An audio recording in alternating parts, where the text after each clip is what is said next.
Hey everyone, my name is Logan and I am doing my transference reflection for assignment 7. It's crazy. We already at this part of the year, but I've learned so much in MIT814.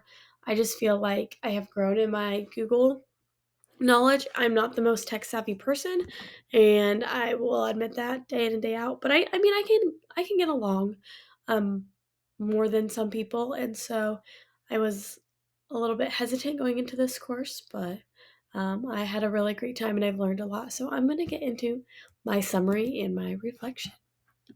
All right, so starting with the first stage of the reflection process, the exploration stage. So I am talking about my prejudgments or beliefs that before this course. So, like I said just a little bit ago, heading into this course, I was extremely excited, but also, and this did not subside as I completed the course, the excitement kind of continued, and I really liked the assignments we were doing, and I felt like they were very beneficial.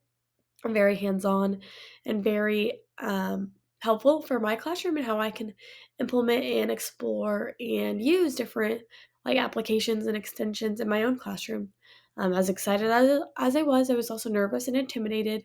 Technology can be tricky, but I went into this course with a growth mindset approach. I was hopeful this course would provide me with with additional resources and background knowledge. Um, Regarding Google products. Additionally, I wanted to be able to take these new resources back into my classroom so my students can benefit from this learning experience as much as I did, which is the whole process or the whole point of taking this class. So, yeah, that's kind of where I was before the class started. Going into the explanation stage, like how my actual experience matched my prejudgments, I feel like my actual experience did not differ from my predetermined ideas I had about the course. I feel like they pretty much matched, and I learned a lot through this class, and I was still excited as I thought I would be. I just talked about how the assignments were so interesting and interactive. Throughout my experience with the course, I was constantly gaining knowledge about resources I used as well as resources I was not familiar with. I was challenging myself in the classroom. I was like, okay, we talked about this, or we talked about Pear Deck, or we talked about Jamboard. Let me try to implement this week into my classroom. I also enjoyed learning about these resources and pushing myself out of my comfort zone to find a different resource and ways to incorporate them into my first grade classroom.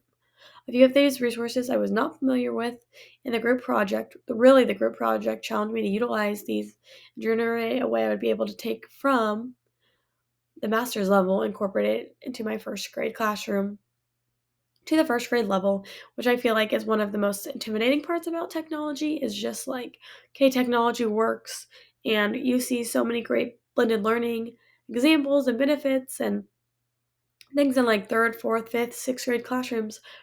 And it's like, okay, I see that, but like, how can my first graders benefit? How can the younger kids benefit from it? So going into the third stage, the conjecture stage, this is where I formed a question that might help me resolve my presumptions and actual experiences. So my question was, how will applying Google resources into the elementary classroom affect the engagement and motivation of primary students? How would this motivate or engage students in a way that um, they engage students in a way that they're not being challenged or engaged right now?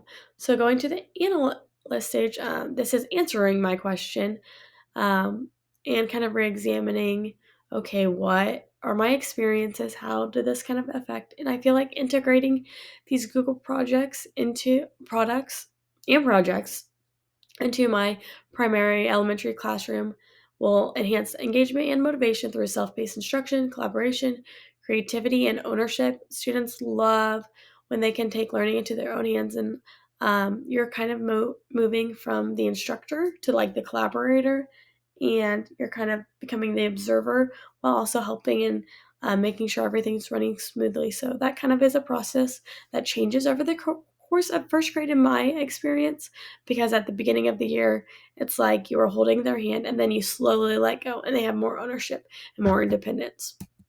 And so for the synthesis stage, this is a crucial stage of the process in which my kind of learnings are restructured and new actions are put forward. So this is what I kind of thought and came up with. Utilizing and integrating Google products in the classroom are very different concepts.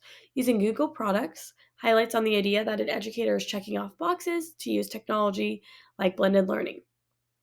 Integrating Google projects in the classroom is the idea that an educator has excuse me, conceptually understood the importance of using technology evaluated with ISTE, and TPAC standards and plan for student outcomes to benefit for the integration of technology.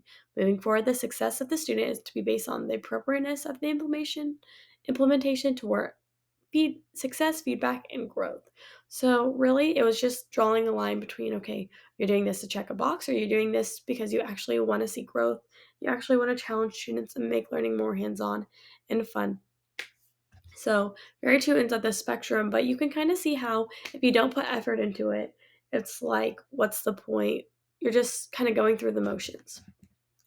And so with having with going through the motion with not going through the motions, with having emphasis and meaning behind what you're doing and integrating technology, you have to have the TPAC standards. And the TPAC standards represent integration of technology through three types: content knowledge, pedagogical knowledge, and technological knowledge or content. And through this integration of these types, educators meet student success. When sharing these standards with colleagues, educators can showcase leadership skills to better grasp integration into their own classrooms. And then moving into another very important part, the ISTE standards. This is the framework that educators, leaders, administrators, and more ensure they are meeting technology standards. This is what we have been focused on this whole semester, as these standards, the ISTE standards and the TPAC standards. Using these standards helps educators to increase student learning and success through appropriate implementation and simply not used to using technology in their classroom. It provides the option for many different roles in the education field to utilize standards. And when you're reading these standards, you're looking at them, you have to think, okay, well, it's saying this, but how am I actually doing this? So it has this like broad area, and then it has like the different pinpoint or the different substructures in each area. And you really have to think, okay, if I am doing the educator one, if I'm doing the facilitator one, what am I actually doing to meet the standard with my students? And it really provides a lot of deep thinking as a teacher. And that's how I feel like I've grown so much, because I've had to kind of like learn about the why a little bit more and kind of put a little bit more thought. And I do in my classroom every day, but you're kind of like going through the motions every day. You don't stop and think about the why or the how. We're like, okay, this is what I'm doing for phonics every day.